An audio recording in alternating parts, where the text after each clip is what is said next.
Awesome. Yeah, well, welcome everyone, and hello to everyone on Zoom. My name is Tingy. You can also call me Tina. I'm the Assistant Director for the Office of National Fellowships. I also have the Associate Director, Bonnie, back there. I'm sure you can't see her on Zoom. And today we have the pleasure of hosting Nakima from Schwarzman Scholar, and she'll be talking to us about this very prestigious and wonderful fellowship opportunity to be in China. So I'm very excited to learn more, and I'm sure that we'll get to learn a lot and have time for maybe a little bit of question at the end. So for people in the Zoom, if you want to put your questions in the chat, we'll be managing those as well. Yeah, so let's get it. Thank you all for being here. I think I will try and hide the panel just so it's, doesn't block me there. I'm not gonna that line. And we'll get started. That's not gonna, yeah, you're gonna have to just keep it on. Okay, sorry. Okay. So hi again, my name is Nakima. As Denise said, I'm really excited to be here. I've been at FSU before, but I was in high school and I can't remember why I was here. So it's good to be back in a more conscious capacity to talk to you today about Schwarzman Scholars. I'll tell you a little bit about myself, my role. I started working here last June on the admissions team. So that means I do outreach, which is what I'm doing now, going around the country and around the world to tell people about the good program that we are. And then selection. So in the fall, I help evaluate applications and facilitate our in-person interviews every year in New York and London.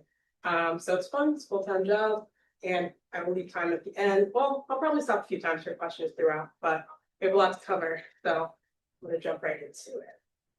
Also, please grab snacks. Finish when I get them. Oh yeah, So you know, I don't really mind. But this is a quick overview of what I'll be talking about today. Also, hi to people on Zoom. I didn't forget you guys. This is a bit of what I'll be talking about today. I'm starting off with our mission. So we are really a program about leadership academically.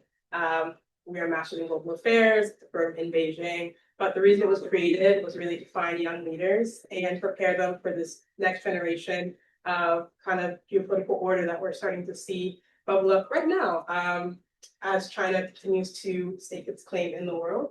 So our founder, Stephen A. Schwarzman, is the CEO and founder of Blackstone, which is one of the world's largest hedge funds, investment management fund, finance. And he would work in China a lot, going back and forth, and saw some miscommunication, lack of understanding between the two countries, and thought if he could build a program to send young people really early on in their career to China to have a firsthand experience there, that it would hopefully help resolve some of the tensions and bring about more peace and understanding between the two regions as China continues to rise in prominence in a wide variety of ways, both politically, socially, economically, all the leads.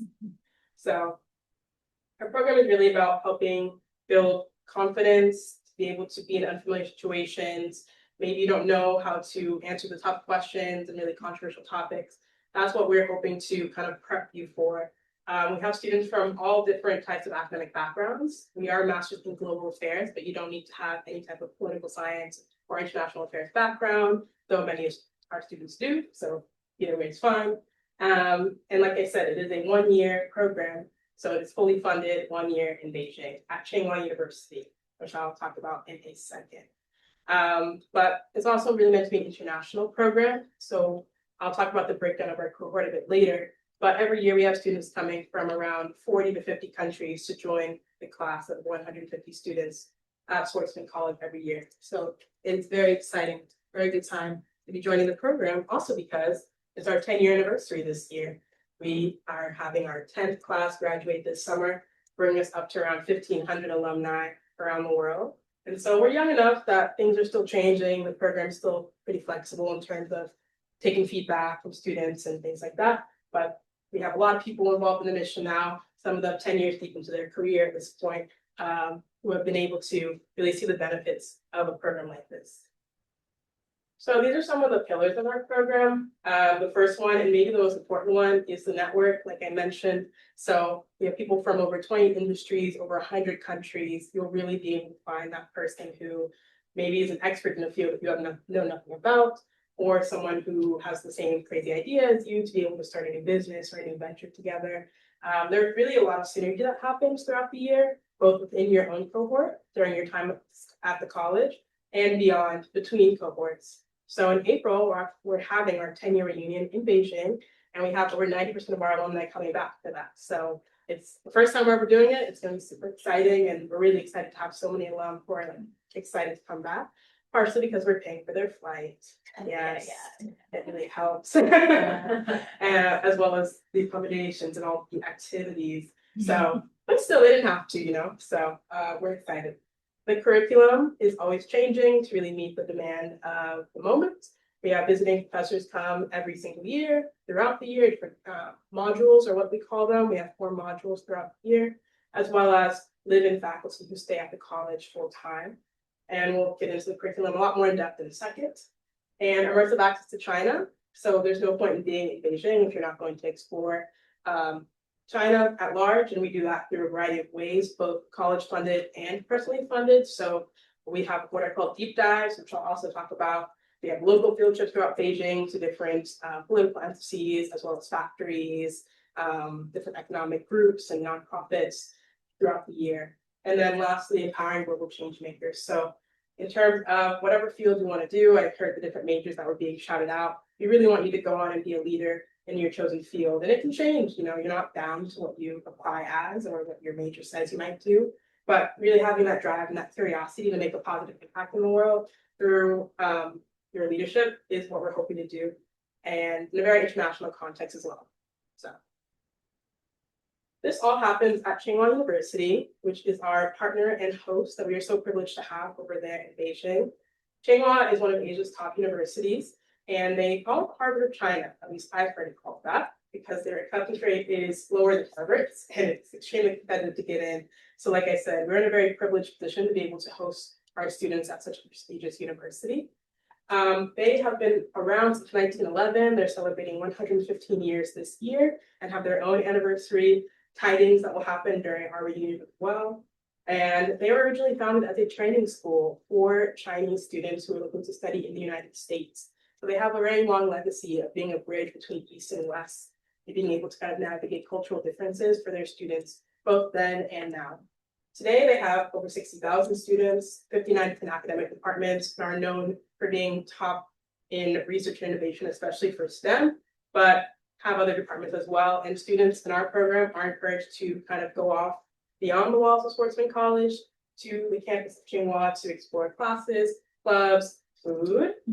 The food is really good.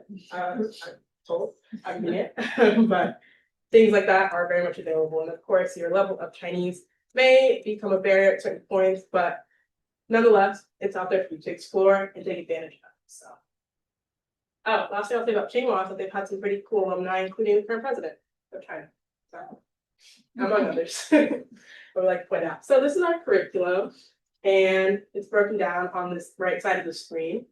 I'll start off with our core curriculum, and as you'll see, it's broken down into 3 pillars: leadership, global affairs, and China. So the Chinese course that you'll take is a course on the modern history of the last 40 years in China. It's called the social and political transformation of modern China. And it's taught by a variety of different professors, both from the US and from China, to kind of give a more thorough perspective on that. And it's, I believe, the only class you'll really have in common with all of your fellow 149 classmates.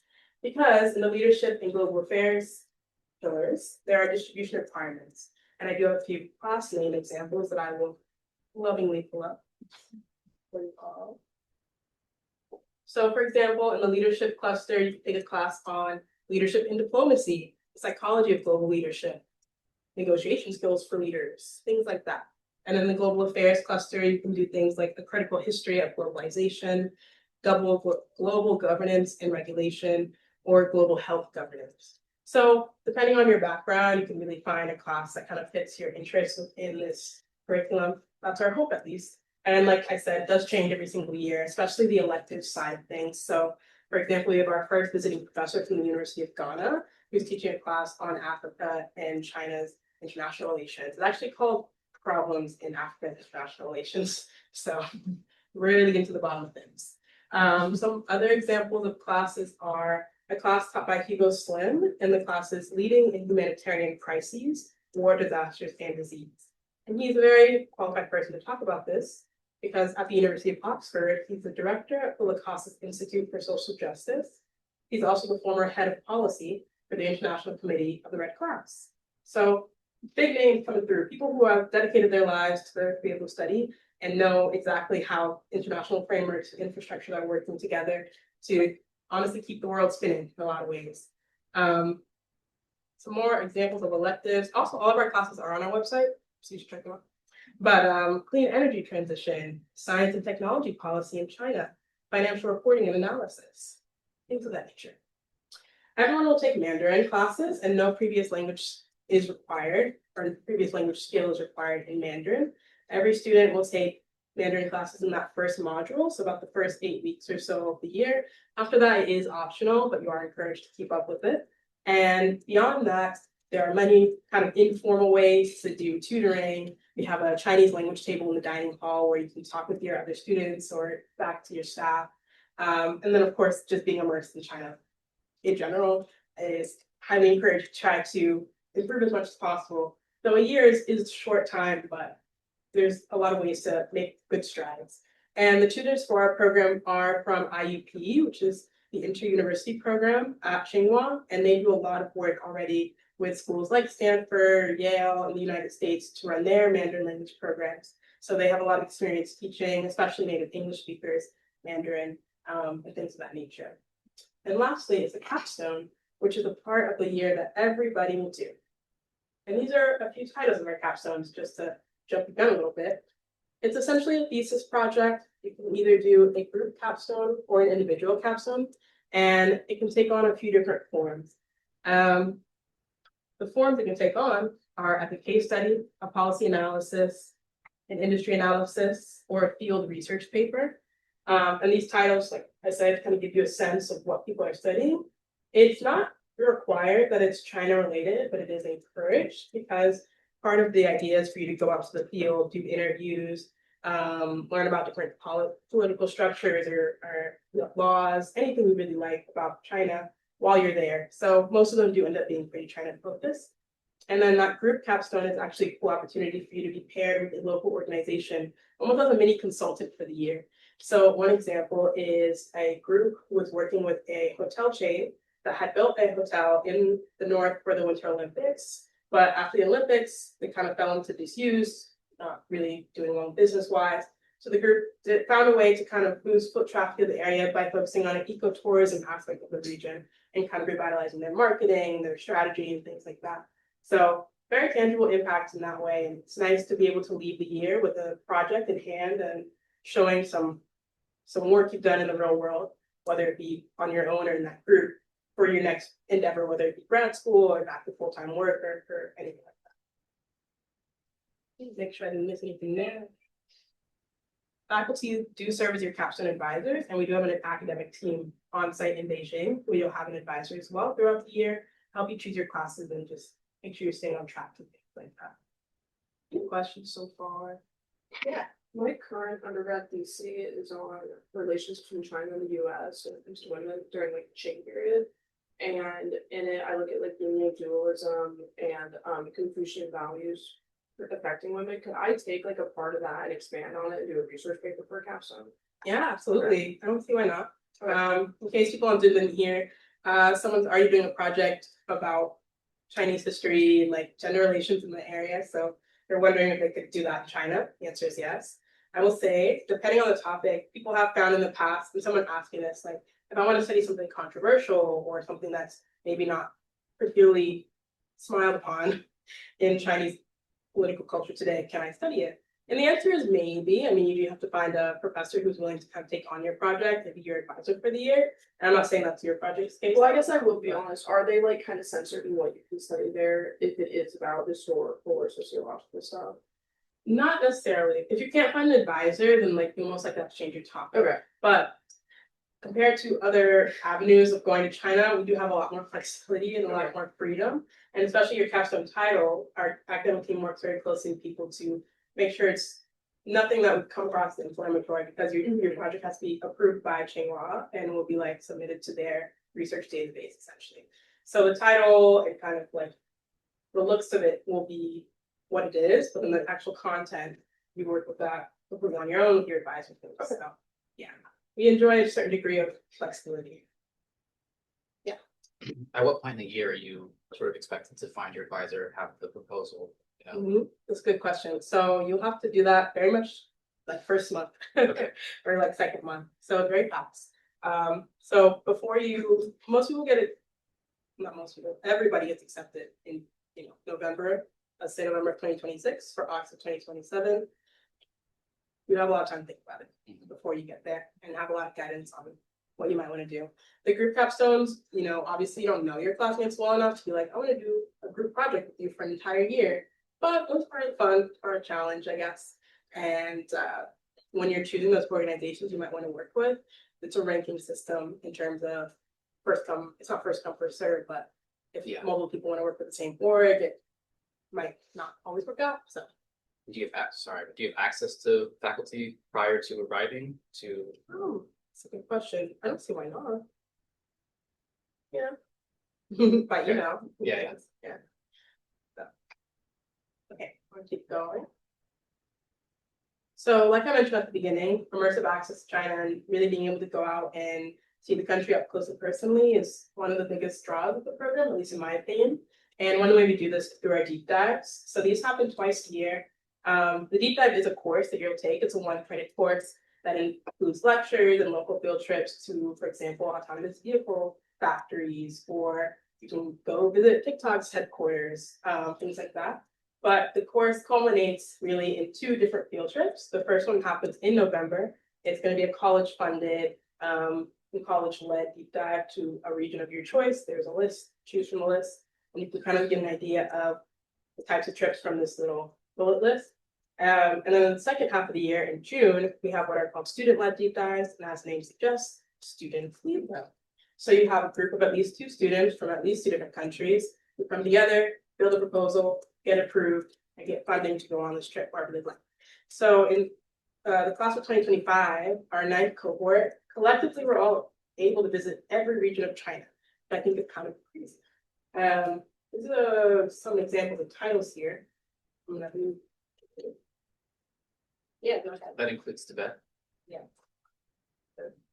And I'm actually gonna say they went to the Mount Everest base camp. I was like, they like hiked through.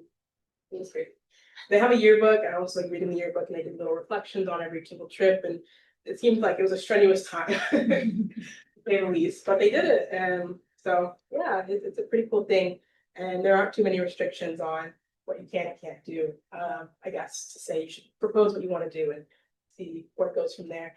But you get an idea of what I'm talking about from this slide. So on this side of the college organized ones, I like to point out the one about coffee and tea because I think it's cool. And the group was able to go down to this region and learn more about how Starbucks impacted the development of the region because they are present, they're giving funding and things to help revitalize them economically. But the people also are wanting to, hold on to their own cultural heritage, find their own cultural independence, and not feel too encroached upon by this big corporation. So they're doing that through ecotourism and small entrepreneurship in different ways, be able to kind of find that balance between a rock and a hard place, to be honest. But it's a really interesting thing to be able to go and talk to people who are working hard in that sense. So who organizes these like mini ones? We do, or So one of them that happens in November is organized by the college, and it's just like you choose from a list.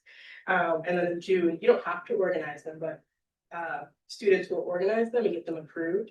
And so I guess if you're not the organizer, you would also just choose of the ones that students organize. But if you have an idea, then you're more than welcome to propose it. And so on this side are the student-led ones, and I'll talk about the table tennis one. So this group obviously was interested in ping pong, they're interested in table tennis. They went to this region, learned from professional athletes about sports diplomacy, better techniques on how to play the game. They visited the Naval and Theater Museum. So it was a fun trip for the boys, down there. That's what they did. So it's fun. And the pictures here kind of.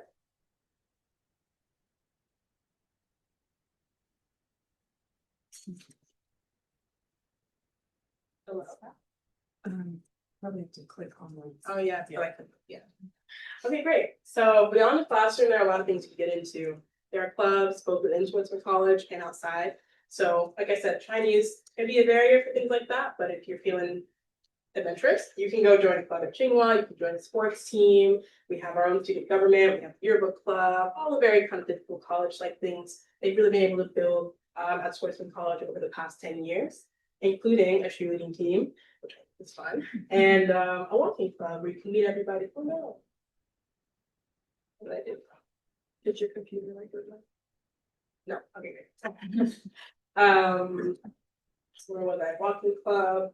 And a very common phrase is no sports, no Tsinghua. So students have gotten really intense about athletics just because the culture of the university to a certain degree. And they've broken records in soccer, track, swimming. They're doing sports. The ninth cohort had the most injuries of any cohort.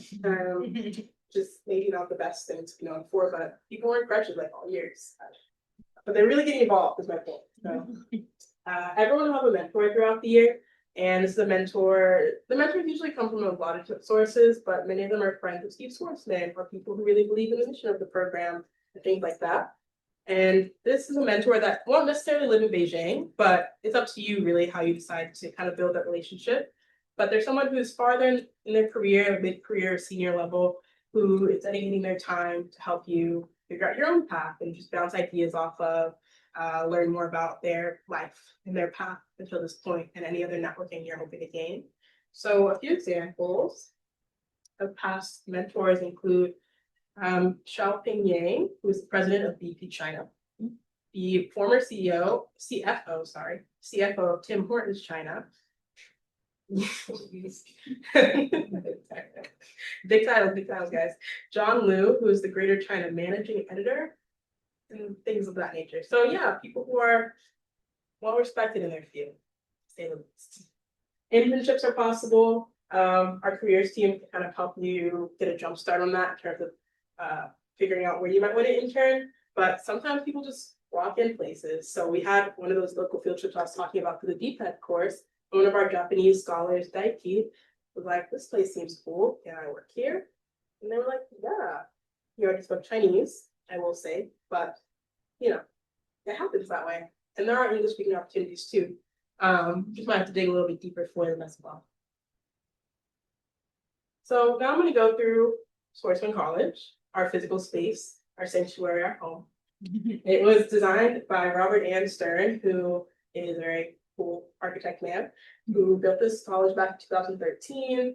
And when it was built, it was named one of the best 9 university buildings in the world by Architectural Digest. It is modeled after an old Chinese country home, and you can see that with the sunken courtyard design. It's very intentionally made to represent Eastern and Western architectural ideals, and it's quite nice. Okay.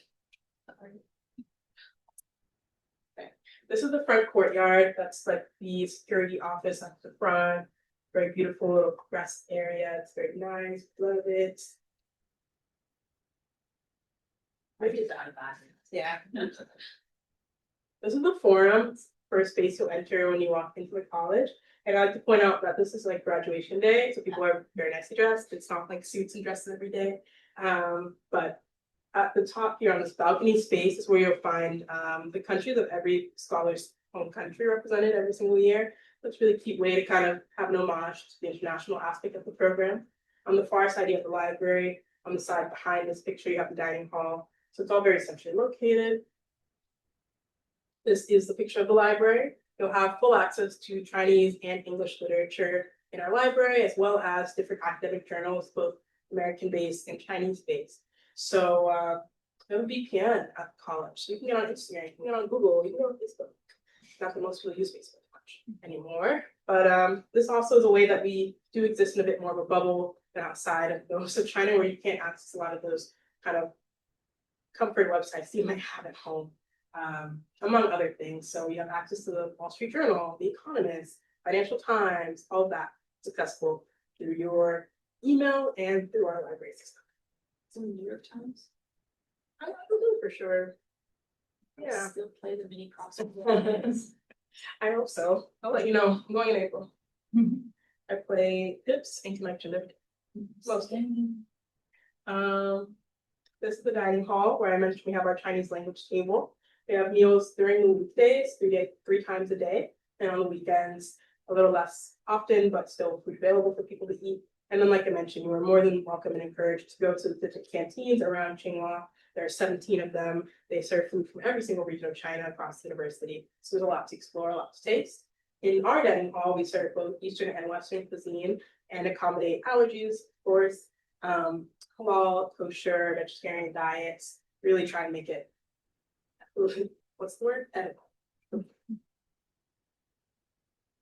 This is our dorm room. Coveted. The story that I was saying earlier, but I'll say again, is that Mr. Schwarzman went to our London interviews in this past October, and he was talking to the students at lunch, and he was talking about the dorms for a long time. He loves these dorms.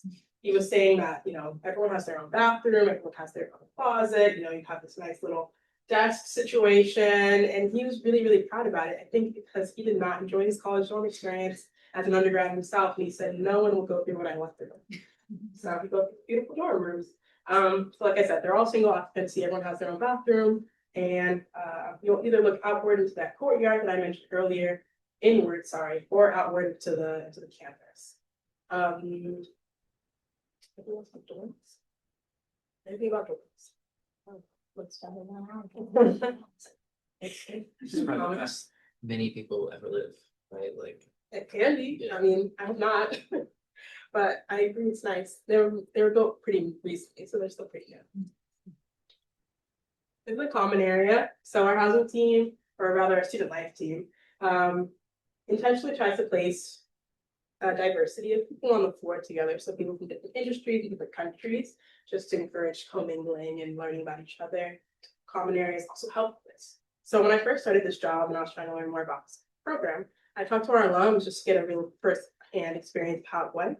And Habona Ali, who's a alum from Canada, she's lovely, love her, was telling me about when she was here in November 2022 and ChatGPT had just been released. She is interested in the medical field, had no idea what AI was, and so asked her classmate, who was an expert in large language models, to explain it to her. And he sat for 3 hours, told her everything she needed to know about what would now actually realize ChatGPT. So it's cool. It's a cool thing, and the conversations really do go well beyond the classroom. During lunch, during dinner, it's really nonstop in terms of the types of conversations you can have and things you can learn. In our classrooms, of course, we'll be learning a lot of things. We have very rarely lecture style. We don't have any online classes unless it's a guest coming, to Zoom in and chat with you guys. But really, it's meant to be a dialogue between you and your professor, your peers. And I already told you some of the names, visiting professors, but really do encourage you to go to our website and look at, the faculty that are coming through. They're really quite incredible what they do. This is an auditorium, the Dalio Auditorium to be specific. And we've had a lot of fun speakers come and speak, included, but not limited to. They're actually not here. But anyway, one of them I know off the top of my head is Kevin Rudd, who's the former Prime Minister of Australia. Comes and he speaks, and there's a pub next door to this auditorium where he was there on Australian election night, was able to literally give the students a rundown, obviously, of how Australia's elections were going. So it's pretty cool. We've had a lot of different fun names come through that I can't tell you after, but that I can now. Moving on. This is a rotunda that's on Tsinghua's campus, not on Schwarzman's campus. But it's a nod to, once again, that legacy of East and West between Tsinghua and the world. So this rotunda was modeled after, the history is a little iffy, but it's either the University of Illinois' main building or the University of Virginia. But either way, it's a nod to some Western architecture on their campus, and it's quite nice, quite beautiful. This is the lotus pond nearby, great for a walk, great for some graduation pictures, great way to be in nature, clear your mind, clear thoughts. And this is a very historic building on campus as well, and it's also where the president's office is housed. So that's a taster of Tsinghua. Yeah. So we live in the Schwarzman College and we take classes at Tsinghua. You actually live and take classes at Schwarzman College. Yeah. Live, take classes, eat. What is the Tsinghua mean? So Tsinghua is like our host university. The college is within their campus. Thank you. Yeah.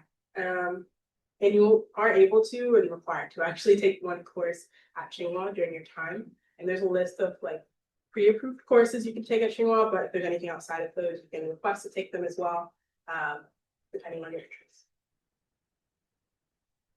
Anything else? Hey guys, really great. I love it.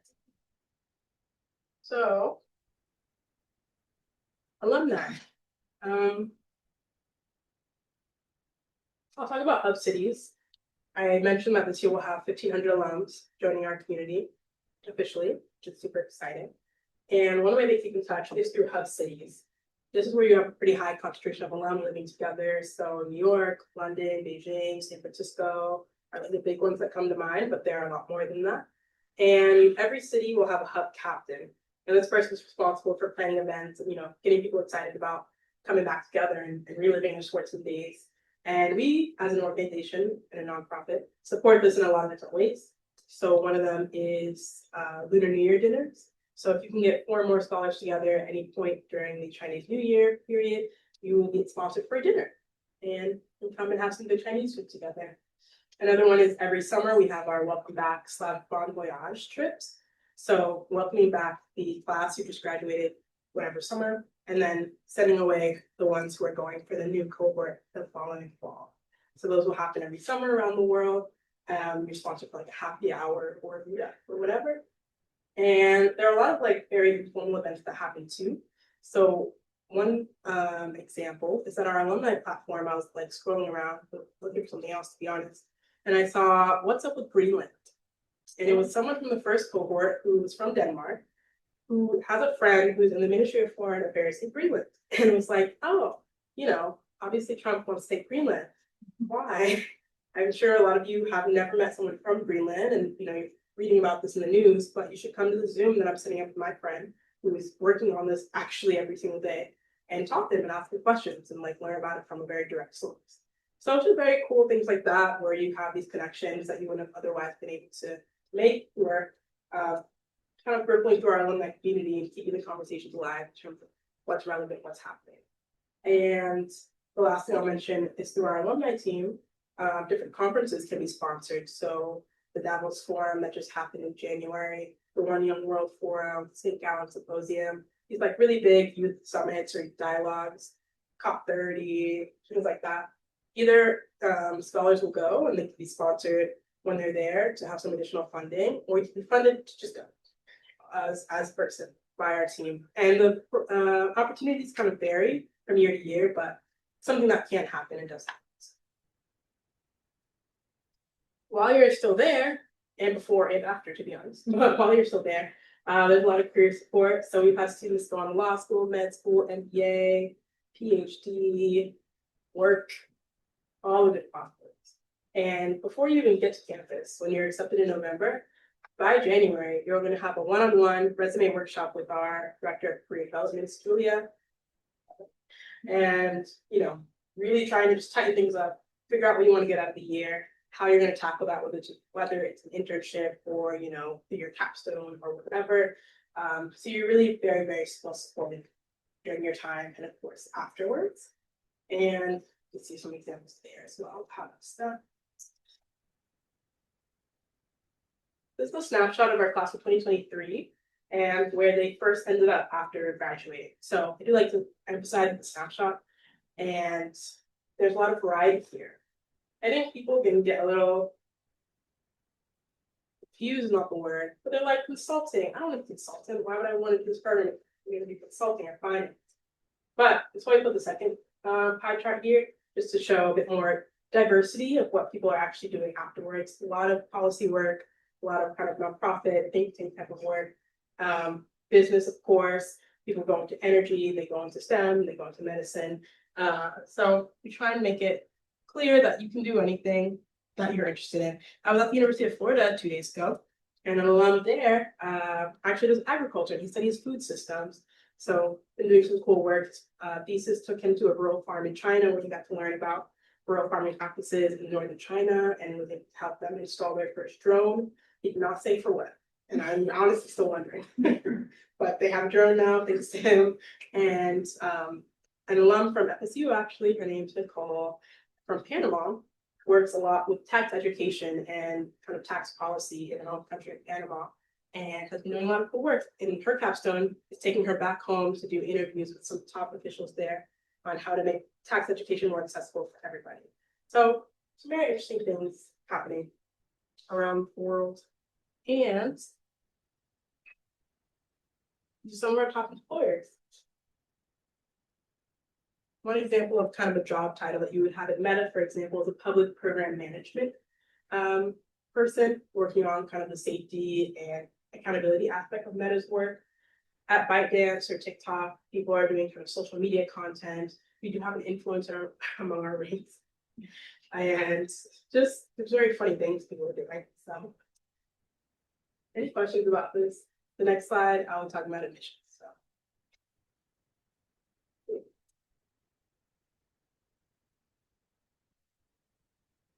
So like I said, fully funded scholarship, everything you see on the screen is included.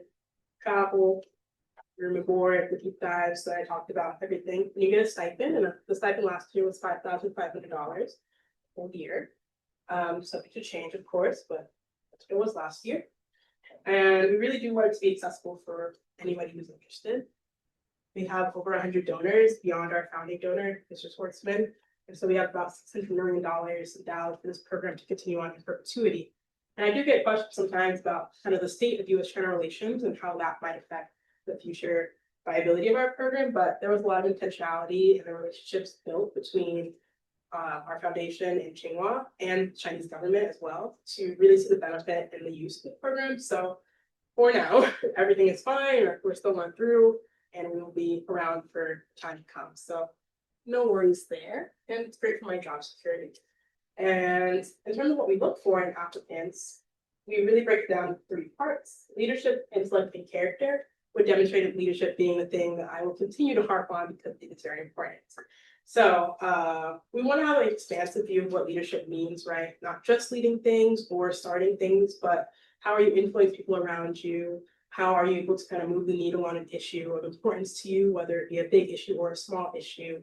Are you someone who's really seen as a go-getter by those around you, whether it be in a loud way or a quiet way, right? You know, we don't just want people who are experted or who have really, started multi-million-dollar companies or been senators at age 20 or something like that. But it's a kind of more long-standing commitment to an issue, commitment to a space or a place that really represents who you are.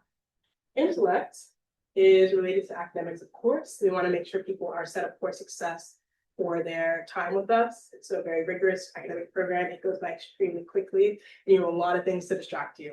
So just making sure that you're ready for something like that. I always say, like, 1C won't take anybody. We understand that things happen, or certain semesters are better than others, but it's really seeing like that consistent academic progress during your undergrad or whatever other grad programs you've done is important. And then character is the last one. So being thrown into an unfamiliar place, environment is extremely challenging. A language you don't know, a culture you don't know. For a lot of people, it's their first time in China, it's their first time in Asia when they come to us. So being able to show that you are empathetic, open-minded, curious, kind of like stable enough to handle a program like this is important and kind of comes through on that character piece. And there's a few different ways you can show it. Obviously, through your writing, direct letters are a great way to show that, have other people comment on your character, and then the video.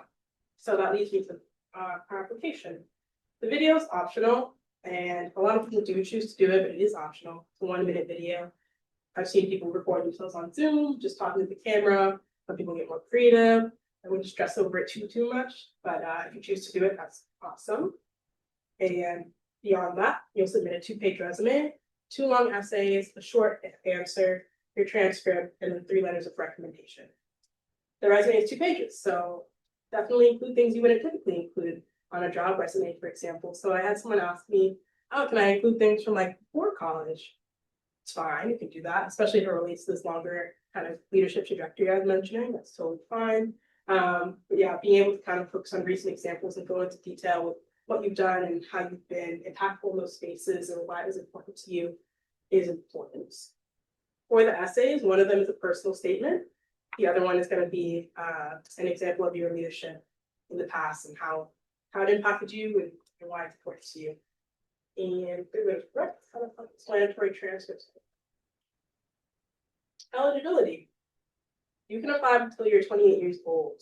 I assume everyone here is over 18, but that's the minimum age. But yeah, up till you're 28. So you have people who apply right after school and also who apply from having a few years of work experience. Either one is fine. And most of the time our class ends up being like 50-50. Usually it's a little more recent grads than like young professionals, but 50-50-ish. And you must have an undergraduate degree and speak English. So those are the requirements. If you pass the written application portion of our application review, you will go on to an in-person interview in either New York or London, depending on where you are in the world. And that takes place in the form of a panel interview with who we call our current leaders of today. So a lot of the names I mentioned where you guys are kind of gasping are the people who interviewed. A lot of that. So it's not meant to be intimidating, but it ends up being super intimidating. And it's a 20-minute interview where they're kind of asking you, they'll have read your application, right? So they're asking you about why did you do this in a certain organization? What do you want to do afterwards? How does what you did before connect to this program and how this program take you to where you want to be? So things you can kind of expect. And before the interview happens, there's a lot of prep that can happen either like you're someone like me or people like you around you at FSU, right? So you shouldn't go into it blindly. But 20 minutes isn't the most time to kind of sell yourself. So definitely take some time to prepare. And definitely, if you get to that stage and you want to talk to past alums, they're always super willing to help as well. They've been in your shoes. So that is that. By the time all of this happens, it will be November. You'll have applied in September, heard back from us by October, interviewed in October, November, and heard back for Thanksgiving usually. So it's a very fast process, which is stressful for me, but good for you. And our application opens in April. So, and 2 months from now. Yeah, like 6 weeks from now. If you apply this year, it's the same every year. But if you apply this year, yeah, 6 weeks for the application opens. As you'll see here, there are 2 different timelines. So I work on the US global team, meaning I work with anyone who does not have a Chinese passport. They go through our process with my colleagues in New York City. For our purposes, we define Chinese passports as anyone with a passport from mainland China, Hong Kong, Macau, or Taiwan. And the application for both timelines is exactly the same. There's no differences in what you submit.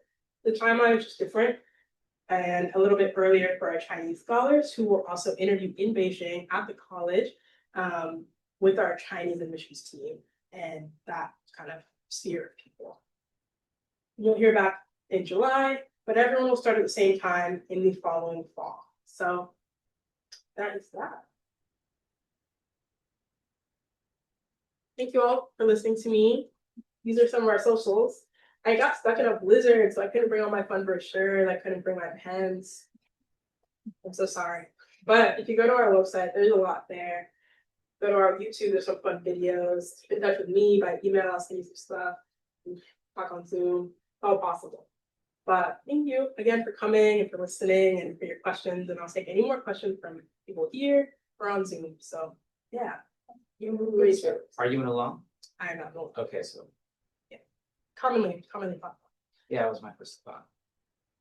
Yeah, I was wondering, I saw a 2021 article for the college, you had like 3,000 or so admissions, and out of that, it was like 200 got accepted for applicants, and you guys did a 40-40-20 split. Yes. Do you still do that split, and how many applicants do you get in 2025? How many are accepted this year? Yes. Great question. So we had around 5,600 applicants last year.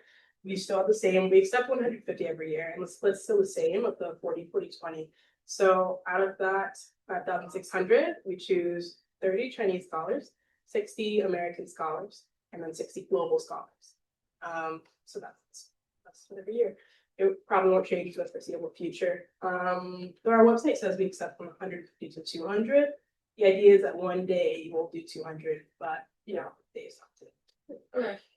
I was gonna say one more thing. Oh, dual citizens. If you hold citizenship from more than one place, you can choose which one as, you know, your primary, and the primary one determines what pool will be in. So, if you have a Chinese passport, though, you have to apply as a Chinese. You can't choose.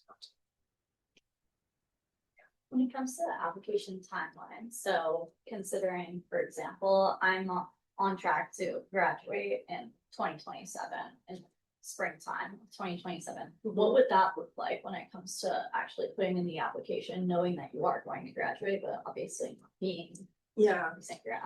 you can absolutely apply during fall of your senior year. That's Okay. totally fine. And you would know about springtime, like November, I guess, and then you just join. Okay, sounds good. There is like a stage of degree verification between when you graduate and then when you get there, where you like prove you graduated. But yeah, Okay. there, like I said, about 50% of our students come directly from undergrad, so it would be a good time. Okay, sounds great. Yeah, we're typically working with students about 6 weeks before the deadline, Okay. usually in their fall of their senior year. Okay, fantastic, thank you. Me on Zoom. That I should answer. No questions on Zoom right now. Yes. There's also, sorry, I'm asking a lot of questions. Good. For, I signed a contract for the master's degree here and I have an assistantship. How would going there affect that assistantship? It would just be grading and doing stuff like that. So would you be a master's student while you're? I'd be, yeah, how would that impact, because I'm doing a PC, a master's PC, how would that impact that? Yeah. So Or is that a you're- question for that? Kind of question for both. I'll tell Okay. you, at least from our side, like, you're not meant to have any type of like full-time work or part-time work while you're a student at Schwarzman. Okay, So I don't know. okay, If you decide to keep doing it, one, I think it would be kind of difficult, to be honest, especially with the time zone differences, just like logistically. And I don't know if your master, like your contract that you signed has any restrictions on like where you work from or like things like that, which would more so be restricted. okay, alright. And then the year one you study there, do you walk away with a master's degree? Yeah. Okay, Oh, I need to change my, I need to make that word. You do graduate with master's degree in global affairs. Yes, from the School of Management at Tsinghua University. Yes. And, okay, so it is in the School of Management, I saw that, so that's something I'm not researching, but also when it comes to, because you're getting the degree in global affairs and say, you know, you have people. It actually was great to see that you have a lot of consulting, because that is actually the field that I'm trying to go into, but regardless of that, would you say that you get like, a focus necessarily area, because you're making this case study and stuff like that, that you're kind of using as like a thesis or dissertation vibe. So do you see people often walking away with like saying that they had a focus in something?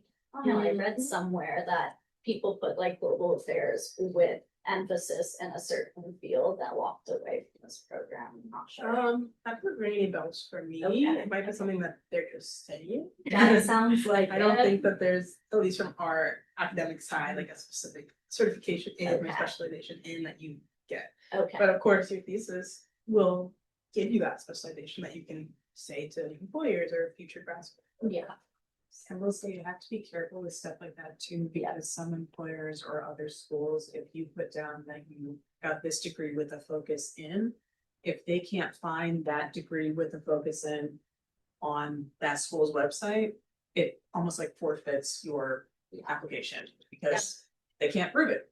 I want to clarify. This on Yeah, it's not something that we give. Okay. Everyone has the same degree. Master's of global.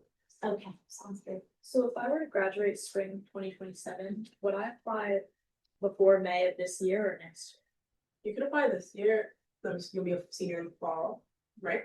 You could apply this September. year? Okay. Yeah. This Or, September? yeah, so the May deadline is for Chinese, I assume. Yeah, I wrote that whole thing. I shouldn't assume that's that. The US global deadline is in September, When did And- the apps open? April. I'm sorry. No, it's fine. That's a lot of information. And our deadline, our application should open around April 10th-ish. And close around September 10th. So it's open for 6 months. And oh, I was gonna say, you could apply this year, but you're eligible until you're 28. So people come 1 year later, 2, 3, 4. They apply multiple times. Very common. And so I'd apply, find out in November of my senior year, and then I'd go the next year. Yeah, exactly. Okay. along those same lines, as long as you don't enroll elsewhere, you are eligible to come back and work with the Office of National Fellowships on any fellowship applications. So we work with a lot of alumni every year that are applying to things like Schwarzman or to Fulbright, all of those things. We have a question in the chat, actually. Okay, great. So if someone originally had a Chinese passport, but they forfeited it for US citizenship, can they still apply as a Chinese citizen? I'll have to apply. Is there anything you could tell us that would really make us like stand out? Just that we can maybe. Yeah, I think when you're thinking about, leadership, it's a little bit of a nebulous term. I think it can be a little daunting in terms of, oh, how am I a leader? What does that mean? So I really encourage you once again to use your resources here at FSU to think about like this narrative or vision. That's what we talk about a lot, at least on our team. So trying to think of a good example. Let's use Nick's example, the guy who I said is working like agriculture and food systems. So has this whole degree, has had some experiences in it, right? But like, what's your vision for this field or the future of food system, which is extremely important for the entire planet? And how are you going to be the person to kind of navigate that, whether it be on like pesticide control or kind of like monoculture and how we could better improve our biodiversity in agriculture, right? Like, so having this kind of overarching field that you're interested in is great, but then finding a niche within that and building your narrative around something like that, I think is more impactful typically. Another student, John Eaton, who's going to be coming this fall, he studies sanctions and like tax policy, and he's actually a reapplicant. So the first year he applied, I was talked at one of my other talks. And he was like, "Yeah, I just felt like my first application was a bit too broad. I was talking very much like about tax legislation and like things of that nature." But my second year, I really honed in on sanctions and this very specific thing about how the US uses sanctions to kind of punish or benefit different countries, and how like that is the area that I'm going to be a lawyer in. You see, like there's a bit more of like a vision and clarity there. So it's more like a how you're going to be a leader than like having like actual leadership stuff right now. Both and definitely demonstrated leadership is necessary. That's good if needed. But in the essays, of course, we're going to talk about the future. So both and. I think the resume is going to show a bit more of that demonstrated leadership, that past leadership. Also the leadership essay where you kind of write a past example. But the personal statement is a good space to really talk about the future and how you're going to use Schwarzman or just be working towards this long term. Yeah, so, make sure your bio's good. You have to write a bio. It's like about 100 words long. So it does. You can't change it if it ends. Sorry, really want to change it. So make sure you like it the first time you write it. Well, thank you all again. Yeah, what do you think of like the average GPA of like accepted? We don't, yeah. Yeah, people from like 45 countries. Okay. It's just kind of hard to narrow down, but A's, B's. It's good. But yeah, thank you so much for coming. I'm happy to give my email to anyone who has more questions or wants to chat more in the future, whether you apply this year or years to come. And thank you so much to Bonnie and Tini for hosting me. Please use their office. Yeah. Thank you all for coming. If you are signed up online through that RSVP link, you'll get a copy of this probably tomorrow, but we just need to get it cleaned up. Yeah.